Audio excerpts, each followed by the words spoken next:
एक देश एक चुनाव कमेटी के लिए नोटिफिकेशन जारी। कोविंद की अध्यक्षता वाली कमेटी में अमित शाह और अधीर रंजन समेत 8 लोग शामिल। आपकी ये भ्रष्टाचारी सरकार, परिवारवादी सरकार, जातिवादी सरकार मोदी जी को आदिवासियों के काम नहीं करनी। मित्रों, मैं आज बताने आया हूं मेरे आदिवासी भाइयों बहनों को, हमने छत्तीसगढ़ बनाया है, हमने छत्तीसगढ़ को संवारा है और छत्तीसगढ़ को ये भ्रष्टाचारी भूपेश से बचाने का काम भी भारतीय जनता पार्टी करेगी। जनसभा में राहुल गांधी ने कर्नाटक चुनाव का उदाहरण दिया। राहुल ने कहा कि बीजेपी वाले हर चुनाव में बताते हैं कि उनकी पार्टी इतनी सीटें जीतेगी, लेकिन कर्नाटक के गरीबों से कांग्रेस को जिताया।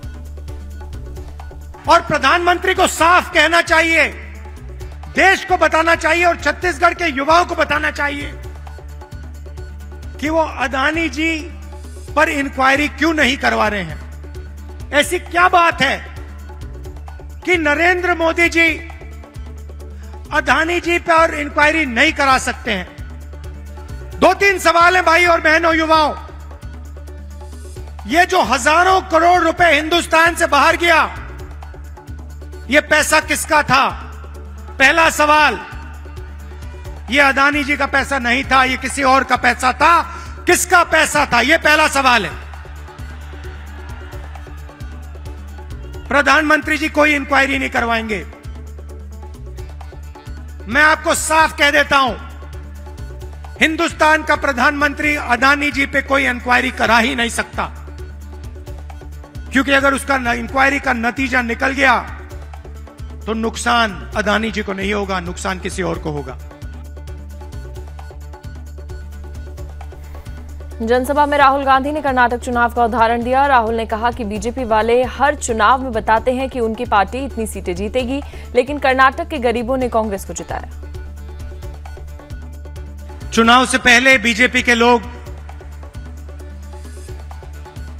हर बार वो कोई ना कोई नंबर निकाल देते हैं। कोई कहता है 230 सीट आएंगी,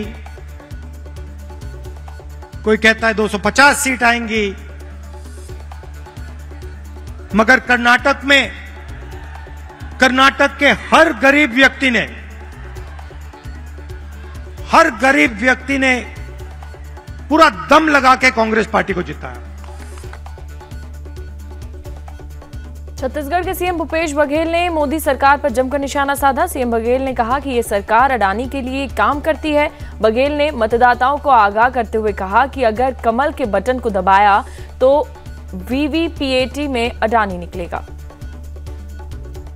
ये जो सरकार है वो किसके लिए काम करती है? किसके लिए? अडानी के लिए।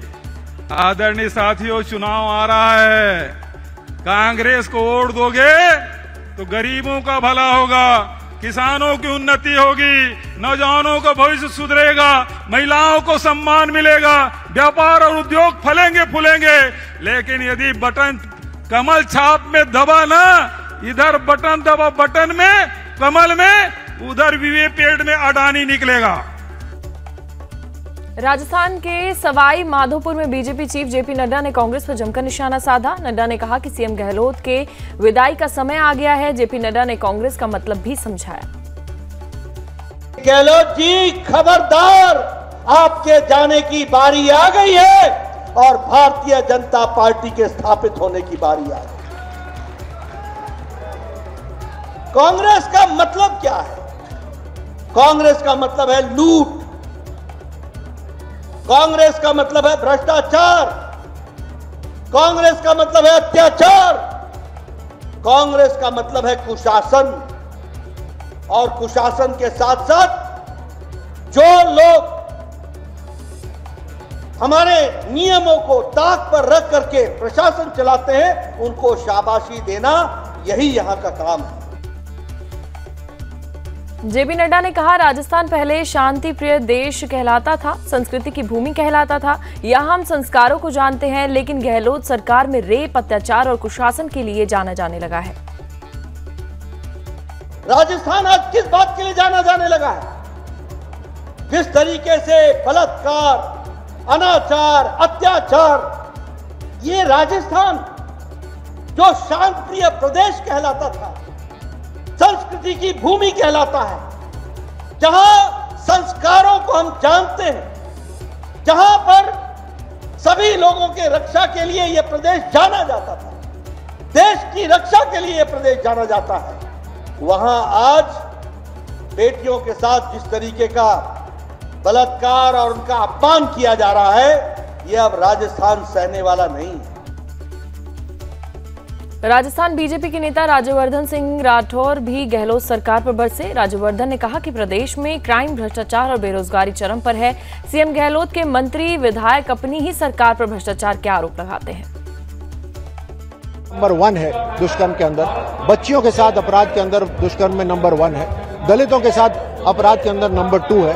किस तरह के मुकाबले में राजस्थान अच्छा कर रहा है आप देख सकते हैं। भ्रष्टाचार के अंदर इन्हीं के विधायक, इन्हीं के मंत्री इन पे आरोप लगाते हैं। चाहे खनन का मामला हो, उसमें लिख के देते हैं खनन माफिया तो आपके मंत्री हैं खुद। इनके खुद के मंत्री सदन में कहते हैं कि अपने खुद के गरेबान में झांक के देखिए, मणिपुर की तरफ क्या देख रहे हैं। आज वो हकीकत सबके सामने आ गई। प्रतापगढ़ का जो वीडियो आया है, ये राजस्थान में हो रहा है।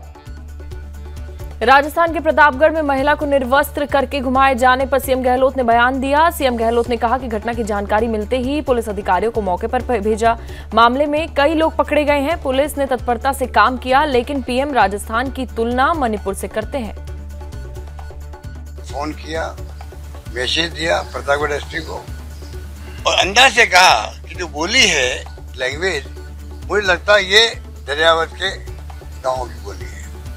उस बोली के ध्वनि के आधार पर उसे मैसेज दिया। उसी वक्त में पुलिस हरकत में आई। एसपी रवाना हो गए गांव की तरफ, जहाँ कोई लिंक नहीं था, इंटरनेट नहीं था, सिग्नल नहीं आ रहे थे। थानेदार को भेज दिया तो इसकी कार्रवाई हो गई। आज 10 लोग रात भर में पकड़े गए हैं। ये है राजस्थान पुलिस का। इसको हमारे प्रधानमंत्री जी कंपेयर करे थे मणिपुर से। राजस्थान, छत्तीसगढ़ राजनीति हो रही थी वहाँ पे भी। मैं कहना चाहूंगा प्रधानमंत्री जी को कि आपके दिमाग में हर बात वो क्यों रहती है। आरजेडी नेता तेजस्वी यादव के 1 नेशन 1 इनकम वाले बयान पर बीजेपी नेता नित्यानंद राय ने निशाना साधा। उन्होंने कहा कि अपनी परिवारवादी सोच की वजह से तेजस्वी ने यह बयान दिया, लेकिन पीएम मोदी सभी की जरूरतों को पूरा करने में लगे हुए हैं।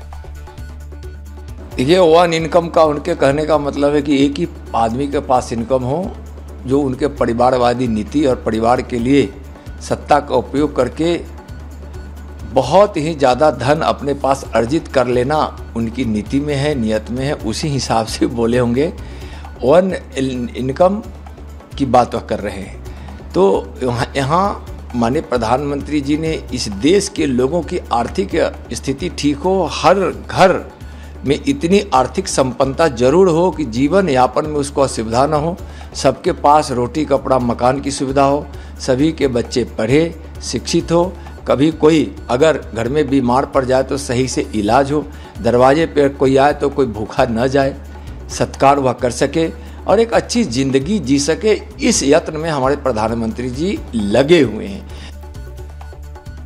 जालना हिंसा पर महाराष्ट्र कांग्रेस के नेता अशोक चौहान ने शिंदे सरकार पर बड़ा आरोप लगाया। उन्होंने कहा कि मराठा समाज को बदनाम करने की कोशिश हो रही है। सरकार को लाठीचार्ज करवाने की बजाय अपने प्रतिनिधि को भेजकर बात करना चाहिए था, जिससे हिंसा को रोका जा सकता था। बदकिस्मती है, समाज को बदनाम किया जा रहा है। समाज की भावनाओं को समझने की भूमिका किसी की नहीं है।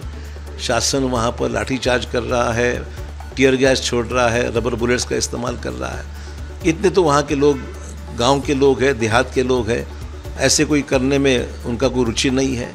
पर लोगों की भावना समझने की बात है। सरकार ने ये सब करने की ज़रूरत नहीं थी। अगर सरकार के 1-2 प्रतिनिधि वहाँ जाते थे, लोगों से समझदारी से बात करते थे, आश्वासन देते थे, फैसला कुछ बोलते थे, तो शायद ये नौबत नहीं आती।